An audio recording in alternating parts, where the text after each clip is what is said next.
Մենք վերադարձանք տաղավար ու առաջին հատվածից ասում ենք, որ երկրորդ հատվածում շատ երաժշտական տարբեր թեմաների ենք անդրադառնալու, հատկապես մեր հյուրերի հետ նույնպես երաժշտության առնչվող, այն էլ ինչ երաժշտության, դասական երաժշտության հետ առնչվող թեմաների ենք շշափելու, անդրադառնալու, զրուցելու։ Հիմա էլ ունենք հրաշալի հնարավորություն անդրադառնալու Չայկովսկու երիտասարդական նվագախմբի ստեղծմանը,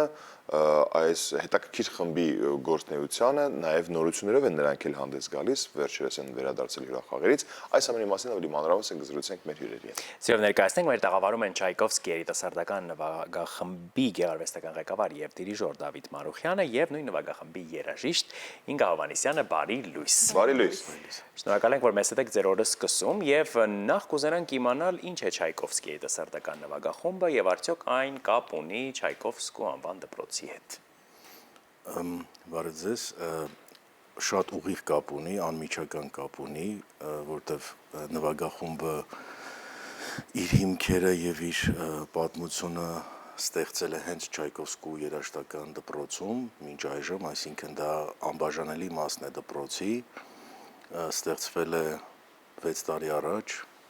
հենց դպրոցի տնօրենի նախաձեռնությամբ Մարտուն Կոստանդյանի, ում հետ մենք, այսինքն զրոյից ինտուզիազմի հիմքի վրա եւ այսինքն իդեան եկավ ինչպես, որտեղ դպրոցը ունի նվագախումբ սիմֆոնիկ, ունի երգչախումբ, ունի ջազ բենդ, այսինքն ամեն ինչ կար, բայց որոշվեց ստեղծել մի նվագախումբ, որտեղ որ այսպես ասեմ, այսինքն պարտադիր դասի սկզբունքը չի գործում, այսինքն ով ոգեշնչվեց, ով կիսեց մեր ի սկզբանե դրված գաղափարը, նա միանգամից միացավ եւ այսպես ինտուզիազմով ստեղծվեց։ Դա դեռևս 6 տարի առաջ էր։ Այո։ 6 տարի առաջ այդ մտքին կողմնակիցներ նաև տնօրենը, նաև դուք ու մի խումբ երաժիշտներ, որոնք ստեղծեցին այս խումբը։ Ազատություն ասվածը նաև, որ ոչ միայն պարտադիր սա բնույթ է կրում, որ դու պետք է սովորես ու անպայման ներգրաված լինես նվագախմբում, այլ ըստ ուսանողի կամ երաժիշտի, արդեն երիտասարդ երաժիշտների ցանկության։ Ճիշտ հասկացա։ Իհարկե։ Շատ լավ, ու 6 տարիների ընթացքում ինչպիսի հաջողություններ ենք ձեռք բերել։ Եվ հաճախ են գնում գալիս արտիստները, քանի որ կա ազատություն։ Դե տեսեք, ինքը 6 տարիները շատ խիտ, շատ իրադարձություններով լեցուն է անցել, որովհետև նախ մենք ունեցել ենք բազմապիսի համերգներ, թե Հայաստանում, թե արտերկրում, դա ձեր հարցի առաջին հատվածը, այսինքն մենք մի քիչ երևի կտրուկ եթե ասեմ, ինքը լաբորատորիայի ֆորմա ունի, այսինքն մենք կարող ենք նստել, վերլուծել, որոշել, գրել, ջնջել, գեներացնել իդեաներ, չգիտեմ, մի ամիս հետո ջղել գցել նոր իդեա, այսինքն ինքը անընդհատ ինչ-որ փնտրտուքի մեջ է նվագախումբը եւ հենց իր գաղափարախոսությունն է դա, այսինքն դա է այն էֆեկտը, որը մենք փորձում ենք ստանանք։ Օրինակ մենք ունեցել ենք էքսպերիմենտալ համերգներ, օրինակ մթության մեջ համերգներ, որտեղ որ ամբողջ դահլիճը մութ էր, նույնիսկ երաժիշտները անգիր էին նվագում, միտքը էր, որ լսել երաժշտություն առանց կողմնակի վիզուալիզացիայի։ Մենք ունեցել ենք համերգ, որտեղ նվագել ենք Շոստակովիչի բարդագույն ստեղծագործություններից 8-րդ կվարտետը եւ այնտեղ բեմում մեր հետ էր Մեմ դերասանուհի, որը որ խաղում էր Շոստակովիչի այդ երաժշտության դերը, մի քիչ հիմա ասած խոճուճ կհնչի, դա կարճ մի քիչ դժվար կլինի հիմա ինձ այդ ամենը նկարագրել, բայց նկատի ունեմ նորամուծությունների լաբորատորիա է եւ անընդհատ մենք փորձում ենք կատարելագործվել ավելի լավ նվագել, ավելի պրոֆեսիոնալ նվագել, որովհետեւ դա ակադեմիական երաժշտության իմ համար ամենակարևոր սկզբունքներից է, իսկ նվագախումբը 6 տարի առաջ ստեղծել են մենք բոլորս, տնօրենը, ես եւ մի շարք երեխաներ եւ այդ X%, որը մինչ այժմ կա, օրինակ նույն Ինգան, կարծեմ 1 տարի, 2 տարի անց 4-5 տարի առաջ նա միացավ եւ մինչ այժմ նա եւ նրա նման մի քանի երեխաներ մինչ այժմ կան։ Իհարկե գալիս են նոր սերունդ, այսինքն պտտվում է անիվը, ժամանակը առաջ է գնում եւ դա անհրաժեշտ է այդ process-ը պետքա չլճանա ցանկը ոչ մի բան, պետք է անդադ թարմանա, դրա համար նոր երեխաները նոր լիցքերով եւ ինտուզիազմով գալիս են, այո, եւ միանում են։ Ինգա հետաքրքիր է հասցնում եք դասերի հետ։ Դժվար չէ համատեղելը։ Փորձում ենք համատեղել։ Քանի որ աշխատանքը շատ հետաքրքիր է եւ բազմաժանր, մեծ հաճույքով ենք գալիս փորձերին եւ համերգների կազմակերպմանը նույնպես մեծ էնտուզիազմով մասնակցում ենք։ Ձեր ամենասիրելի եւ դա ամենալավ բանն է, երբ որ գալի դասից հանում են, ասում են գնացինք փորձի։ Ոչ մի դաս։ Կարծում եմ երիտասարդ երաժշտի համար ամենահաճելի բանն է։ լավություն է։ Իսկ ամենահիշվող համերգը ո՞րն է եղել այս ընթացքում։ Կարծում եմ հենց Ֆրանսիայի ուղևորությունն է շատ հիշվող։ Փետրվարի 18-ից մարտի 3-ը հյուրախաղերով Ֆրանսիա ենք այցելել եւ ունեցանք 7 համերգ 6 տարբեր քաղաքներում։ Կցանկանայի նշել Մարսելում, Վալանսում, Լիոնում, Նիցում, Ռոման Սյուղիզեղում, նաեւ Գրենոբլում։ Նվագում ենք բազմաժանր ծրագիր, այսինքն համատեղել ենք հայ կոմպոզիտորներին նաեւ Արտասահմանյան, նվագում ենք Շարաֆյան, Մավիսակալյան, Խաչատրյանն ենք նվագել Ալթունյանի, նաև Բիզե ունենք ծրագրում։ Բոլոր համերգները շատ հիշվող էին, քանի որ մեր մայստրոն շատ հետաքրքիր մոտեցում ունի այս ամենին։ Ամեն համերգի մենք շատ լարված ենք եւ կենտրոնացած, քանի որ չգիտենք ինչ նոր երաժշտական լուծումներ կստանա համերգը։ Այսինքն այդ պահին ինչ-որ բան կարող է կատարվել, օրինակ ինչ։ Դա ստրես չէ երաժիշտների համար։ Արդեն ինձ թվում է չէ, իմունիտետ ունեն։ Դե տեսեք, քանի որ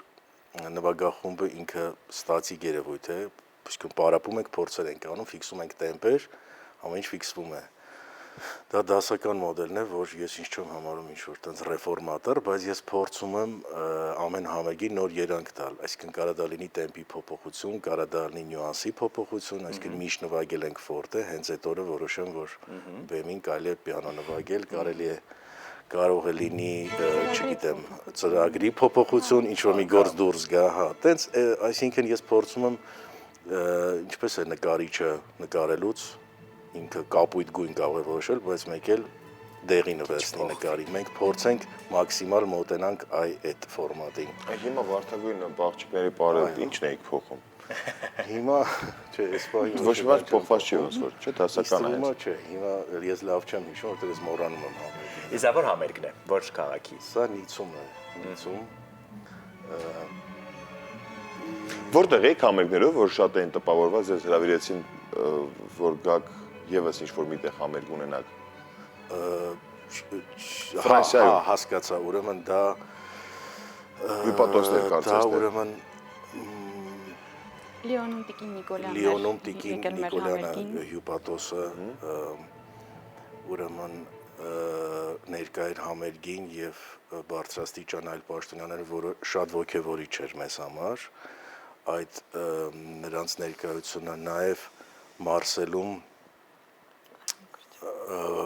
պարոն Արամ Կրչյանը, որը որ ներկա էր անձամբ գլխավոր հյուպատոսը Մարսելում եւ ապա նա հյուրընկալեց ամբողջ նվագախմբին եւ մեր դելեգացիան հյուպատոսարանում եւ մենք մի փոքրիկ այսպես էքսպերիենս ունեցանք կվարտետով ելույթ ունեցանք, որը ձայնագրվեց, մեծ տարածում ստացավ, նվագեցինք Կոմիտաս։ Դա շատ հիշարժան էր եւ շատ ոգևորիչ եւ կարեւոր մեզ համար, որովհետեւ դա ուշադրություն է, որի պարագայում ցանկացած կոլեկտիվ ոգեշնչվում է եւ փորձում է ավելի լավ աշխատել։ Ֆրանսիայի հետ կարծես սերտ համագործակցություն կա։ Իսկ դա ենթադրում է նաեւ համագործակցություն երաժիշտների հետ տեղացի։ Այո, Ֆրանսիայի հետ համագործակցությունը սկսվել է 2015 թվականին Ռոման Վալանս կոնսերվատորիաների եւ Չայկովսկու անվան երաժշտական դպրոցի միջև Մարտուն Կոստանդյանի եւ Լևոն Չատիկյանի նախաձեռնությամբ եւ այդ համագործակցությունը ամեն տարի ավելի մեծ թափ եւ ուժ է ստանում, ինչը շատ կարեւոր է երաժիշտ երեխաների համար դա ոգեշնչող է, դա մի խոսքով շատ կարևոր է, որովհետև առանց դրա երաժիշտը ոչ մեկին պետք չի, դա մի այսպես ռուտինա է, որը որ երաժիշտին մոտիվացնում է եւ այդ համագործակցությունը անհնար կլիներ ուղղակի, եթե չլիներ մեր ուրեմն կրթության, գիտության, մշակույթի եւ սպորտի նախարարության անձամբ Ժաննա Անդրեասյանի ուրեմն աջակցությունը եւ այսինքն ամեն տարի դա հետևողական նրանց աջակցությունը իրականություն է դարձնում մեր այս հյուրախաղերը եւ ոչ միայն տիկին նախարարը կանգնած է ցանկացած դպրոցի հետ կապված կարևոր եւ միջազգային նշանակություն ունեցող եւ տեղական